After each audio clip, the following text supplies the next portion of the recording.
I am a toxicologist. Toxicology is the study of toxins or poisons. And my research interest is actually looking at how does the human body respond genetically to poison. But over time, because of my role in UPM as an educator, as well as my affiliation with the Young Scientists Network, Academy of Sciences Malaysia, FAScinate, that we conduct a lot of science outreach and empowerment initiative, I realized that what is worse than the worst poison available out there is bad education.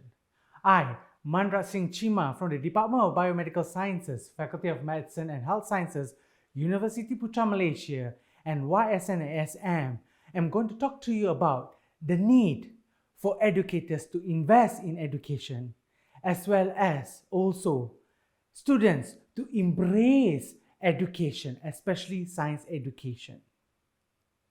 So before I start, I'd just like to inform you that throughout my talks, I have embedded 3 game challenge questions, and the winner who answers the first and the fastest by providing the correct answer in the Facebook comment section will walk away with a GrabFood e-voucher. So I have 3 e-vouchers ready to be won. So ladies and gentlemen, what really conjures in your mind when I ask you to visualize learning? I believe most of us, especially the older generation, would think learning as a classroom, right? And within the classroom, you have an educator who presents a copious amount of unidirectional information that students are busy just taking notes, and they don't have enough time to process the understanding or even engrossing into the new ideas. This has been going on for eons. And recently, this has changed. What do we see nowadays on online learning is this. Students mute themselves and stop sharing their videos. So what does educators look? They look at a blank space, right? And it's only initials there. And really what happens is actually students are not paying attention. They're either staring blankly into the space or they are engaged in their gadgets such as their handphones. Why this happens? It's just because learning is not engaging. Disengagement leads to boredom. And so what do you do when you're bored? It is exactly what you'll be probably doing now if you're bored of my talk.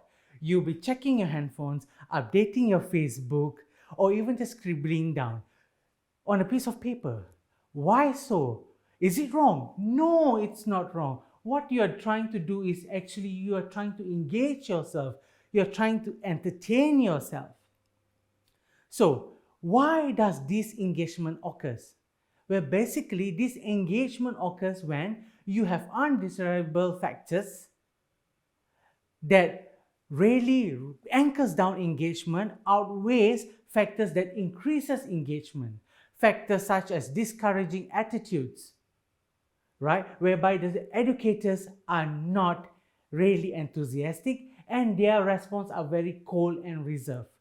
Restrictive learning environment as well, whereby student lacks the facilities or the resources for learning is limited and there's no stimulation provided to them. This will cause students to be disengaged as well. Most importantly, discouraging teaching approaches whereby the learning contents are not significant or relevant, or even there's no chance to acquire new knowledge and there's no feedback provided to students. All these factors causes students to be disengaged. And more recently, when the transition during the pandemic, students went onto the online platform, these challenges were amplified. Students now have to face additional challenges such as technology challenges, connectivity challenges, and also the experience of using online learning tools. The problem of disengagement, ladies and gentlemen, is beyond just looking at handphone. This really impacts the student learning experiences and their satisfaction. And in turn, it will reduce their performance and will increase their attrition or dropout rates. And ultimately, it actually impacts our society, especially if more and more students are disengaging in learning. And even more worrying, if students are disengaging in science. And if over the past 6 years, this has been the norm, through media papers and also through ministry, we have seen that about 19% of the PT3 students took up STEM subject, only 19%. And since 2015, this has never surpassed 21%. And even more worrying is that higher education enrollment into science and STEM courses were basically only 40% compared to the targeted 60%. This is very worrying. And on top of that, our Malaysian students who are in the STEM courses, by the PISA report 2018, have shown that 15-year-old Malaysian who took the PISA evaluation reported that the ability of the Malaysian students to use their learning, reading, mathematics and science skills to address real-life challenges were way below the OECD average. And in comparison to our neighboring countries, we are underperforming. Ladies and gentlemen, this trend is actually very, very worrying. Why so? From a report conducted by ASM, it shows that the My 1010 My STIE, that in order for Malaysia to be a progressive nation by 2050, we need these 10 socio-economic drivers. And what we need is the workforce to drive these socio-economic drivers. And this workforce should be leaders, should be champions in science and technologies. Are we going to have that if the trend persists? No. Therefore, ladies and gentlemen, the future and the progression of Malaysia is very, very bleak. So now comes up to my challenge. Question number 1. What is toxicology?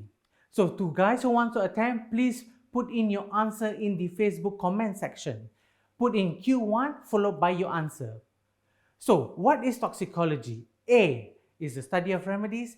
B, the study of medicines. Or C, the study of toxins. And you have 5, 4, 3, 2, 1. So ladies and gentlemen, what I have shown you now, it's a worrying trend. So I took the initiative of the future of Malaysia is actually part of me as well. I'm able to change the mindset of students and try to really engage them into science. So the first thing I thought to myself, what is actually learning to me? What really defines learning? So I have looked and observed at several perspectives. My first perspective was looking at what or who are my students.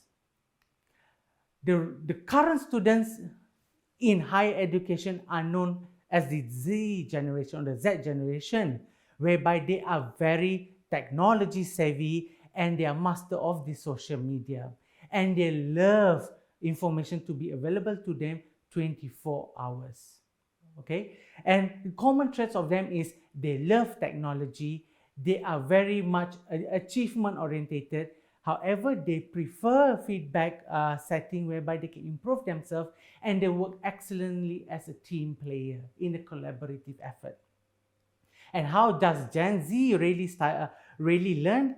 Most of them learn by being involved in their learning process, by doing stuff rather than by seeing or listening. So this is what the student is all about. This is my student. So the second perspective I looked at was actually what are the reforms or policies that is available in Malaysia that really landscape the future direction of education in Malaysia. Right? The Malaysian Higher Education Blueprint 2015-2025 have come up with 10 pillars. And the pillars that was of concern to me was pillar number 3, creating lifelong learners. And also number 10, that is important to really redesign the delivery of higher education landscape in Malaysia. Taking that into perspective, we look at how do we have to design our future learners, right?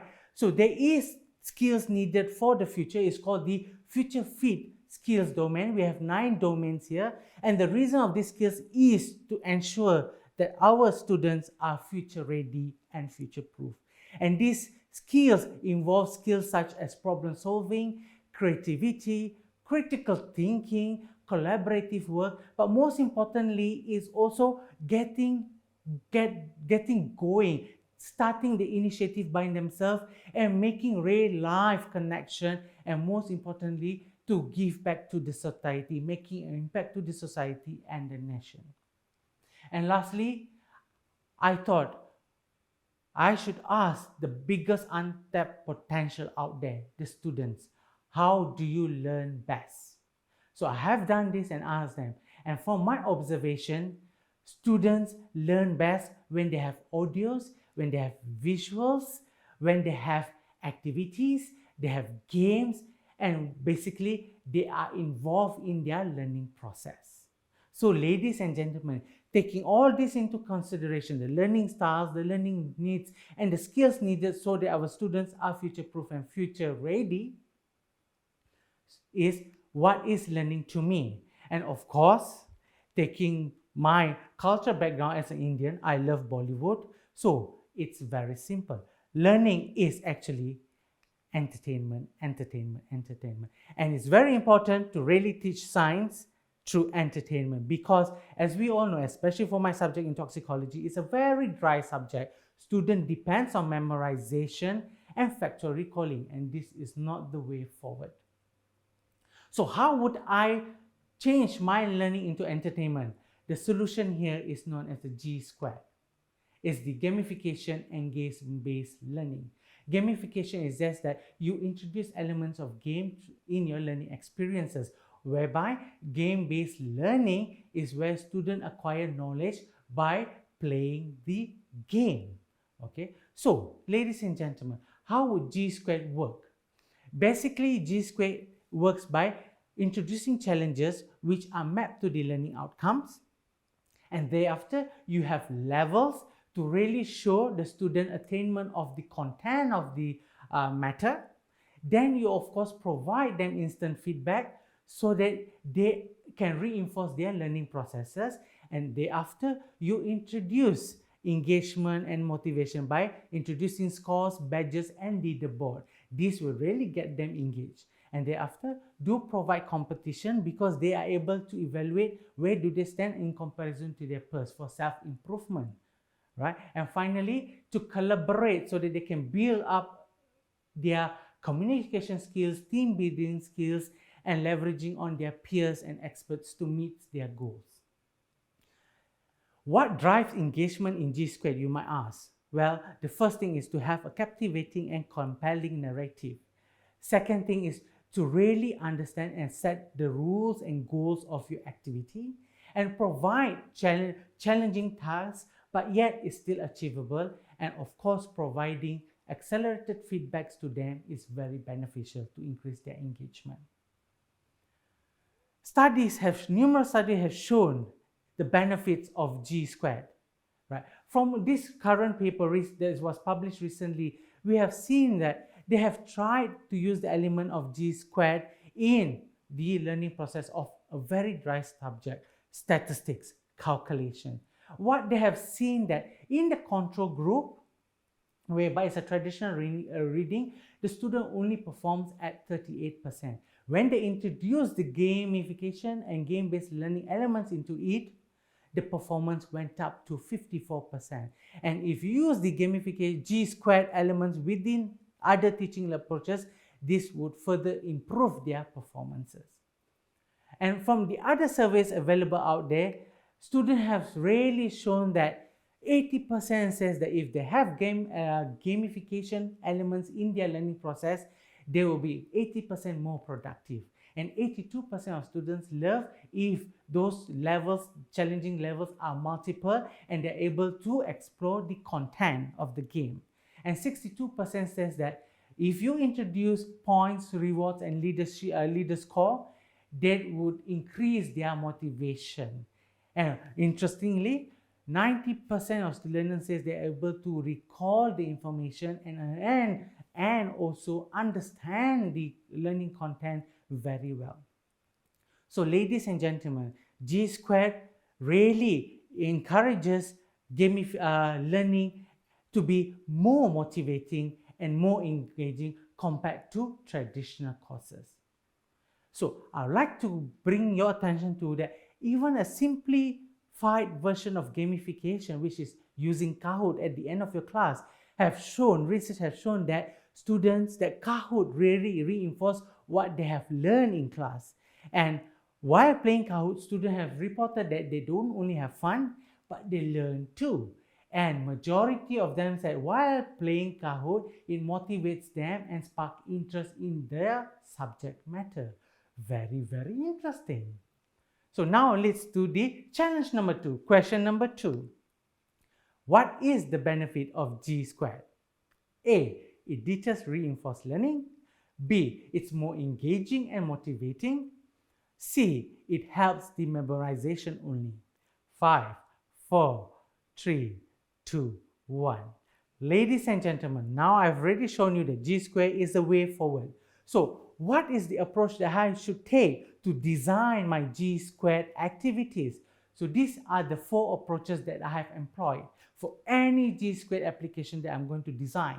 First is to understand the learner's characteristics, what are their learning needs, and what are the learning styles, and what are the skills required. Secondly, I defining the learning objectives, whereby the objectives have to be specific and clearly defined. And these learning objectives are addressed in the games. Third is creating educational content and activities, whereby you have interactive and engaging elements, you have multiple levels, multiple use of technology, multiple performance, and also difficulty levels. And finally, you add game elements and mechanisms such as points accumulation, winning awards and badges, and also enhancing student interaction. So ladies and gentlemen, now I'm going to share with you some of my G Squared modules. Introducing to you more talks in the dark. You don't see anything, it's just to show you that it's in the dark. Why is it in the dark? It's just to really spark curiosity and just to have fun. So the more talks in the dark module is actually talking about using the concept of amazing race, right? Whereby students are divided into groups and each group will travel to each station. For example, here we have 5 stations, and what they have to do is in every station, they have to answer specific questions to collect materials and resources for them to conduct a task. If they do not answer the question correctly, they are unable to perform the task. And within that station, we do embed clues so that students are engaged and it's a form of feedback recognition for them. So students will get feedback and find for the clues, whether the clues will be physical or digital clues. And once they completed it, the winning team will be rewarded with at least 300 to 500 ringgit. It's very engaging, I must say. So each group is actually given a passport, and this passport is what it contains information for them, whereby they have resources to tell them which stations they have to visit, and once they visit and completed the task, they will get a stamp to indicate they have completed the station. Then they have a detour option, which to tell them they can speed up their process by answering higher order thinking skills questions, and then they can skip some stations so that they will be leading the race, right? But if they do not do, there is a penalty of 10 minutes. And one more thing is they have a roadblock. Roadblock means they can block another group for 20 minutes and they have to answer another higher order thinking skills question. And if they do, then the other team is going to be blocked for 20 minutes. And if they fail, penalty of 10 minutes do apply as well. So I would like to share with you some of the stations that we have here. These are some of the types of station here. If you look, we have cosmetic product toxicity that talks about the chemicals in the cosmetic product. Then we have paracetamol toxicity, and we have also food toxicity here. I've also applied this concept into forensics, whereby I teach forensics, and this is what it looks like. If you look here, each student will be provided with a forensic kit where they have all the resources to complete the investigation. And of course, if you look on the bench, you have pieces of paper which contains information that sets clear a very compelling story of who killed poor MANITARAJ and also what are the rules and regulations of the game. And what they use here is to increase their epistemic and confidence in justifying who killed MANITARAJ. This will enhance their creativity and critical thinking skills. And these are, ladies and gentlemen, some of other board games that my students and myself have created, right? We have Who Kills Me, who talks about environmental toxicology that uses technology or e-travel, right? And then we talk about drug metabolism that uses the concept of conquering, such as Minecraft, and the snake and ladder concept for cancer progression. And since the COVID pandemic, we have ventured into digital, whereby we created digital case studies. So if you see here, case studies, though good, they are too wordy. There's too much word. So what we have done is we have introduced visual, audio, and humanized the digital case study by showing images, by putting out the questions. So we have 4 topics within the pharmacology and toxicology to explain this digital case study. And most importantly, ladies and gentlemen, through these digital games, we are also introducing question, choices, feedback, post-review quiz question, and points to reinforce their learning process. So these are some of our learning approaches or modules that we have designed. So what is its impact actually? Ladies and gentlemen, I'm very pleased to share that my students took the initiative to really engage in the university community engagement by them. They took the initiative to organize and really spread science outreach, empowerment to the society, especially to the school kids. Ladies and gentlemen, my group Innovative Lu sounds very good, but what is actually the impact here? We have already given survey and conducted the survey, and we've given questionnaire, and we have seen that majority of students says that this G squared improves their remembering understanding. It is very motivating and engaging, and they are able to apply their applying and analyzing skills such as critical thinking, creativity, collaborative, and 100% totally agree that this G squared is the way forward in their learning journey. To those who does not believe in numbers, I have pictures to prove. All right, if you look here, this is one of the students who was playing the game, and I took the recording secretly. So what happens if you look at it, the first picture shows that she is smiling because she's very excited to play the game. Then the second picture, when you see she's frowning, she's sad because she's not able to answer the question. But through the reinforcement and empowerment of learning, finally she smiled because she's able to answer this. And one thing that was very interesting is that we have managed to see the girl in the black tudung. She was just buying some food and she was just looking at what this girl was doing and she was interested. Whole and behold, what we have seen is she too ended up playing the game and she had the same expression, first of confusion and later on she was smiling. Ladies and gentlemen, with my YSN family, I have also taken and be involved in our initiatives to really spark science interest to these students. We have created the YSN-ASM Science Education Working Group. Have created 2 teaching modules for school teachers to use, and these teaching modules relies on the IBSE model, which is the inquiry-based science education, which use investigative approach to teach and learn for school kids. Now, the final question: what is the name of this G squared game? A. More talks in the dark. B. More talks in the light. C. More talks Halloween. You have 5, 4, 3, 2, 1. Ladies and gentlemen, this wraps up my presentation today. As a conclusion, I would like to ask G squared whether the learning experience can be reconfigured based on the principle of games. The answer is yes, it's able to. G squared increases engagement and motivation. And also it enhances collaboration, fostering peer-to-peer learning, and of course it builds building skills. Ladies and gentlemen, students feel ownership over their learning, and this improves their learning experiences. And above all, if you look at the pictures, they are having a time of their life. It's full of fun. So before I end, ladies and gentlemen, what I would like to share with you is a quote from John Dewey, who is an educational reformist from America in the early 1900s. That says that education is not a preparation for life.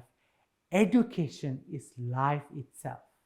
Okay? For me, teaching and learning really is a process that requires an investment. But not only an investment from educators, it's an investment from the students and also investment from all. We can leverage on technologies, we can leverage on creativities, but certainly it's all about making sure we enjoy learning and also serve a purpose. For educators, the purpose is to educate, inspire, and transform the future learners. For students, it's for you to obviously achieve those goals, but to really build yourself, to empower yourself, to move on to the next chapter in your life journey, and to be the agent of change with science and technology being your superpower. Life would be so interesting if you treat it like a game where you are definitely eager to win. But it's also okay if for others to join you and to enrich you and empower you throughout your journey. Before I end, I would like to thank my family for being there with me, for really being actually my guinea pigs and free labor to carry out all my activities and my approaches, and also to my school teachers, fellow lecturers, PhD supervisors, collaborators, for really molding me to the person I am today. And to UPM and ASM, thank you for providing the platform, the opportunities, right? And also the freedom to express myself. And to my YSN SM family, thank you so much for the kinship. And really, you people are what really makes me to think about how can I make an impact to Malaysia in terms of science education. And to the students, past, present, or future, I am going to invest in you. You are totally worth it. Come join science. If you have looked at my talk, this is how the future of science is going to be talked about. This is how science is going to be educated. It's going to be so much of fun. So kids out there, do join science. Science is very fun. What is your first step? Very simple. As the motto of FAScinate said, open your mind and just spark ideas. Thank you.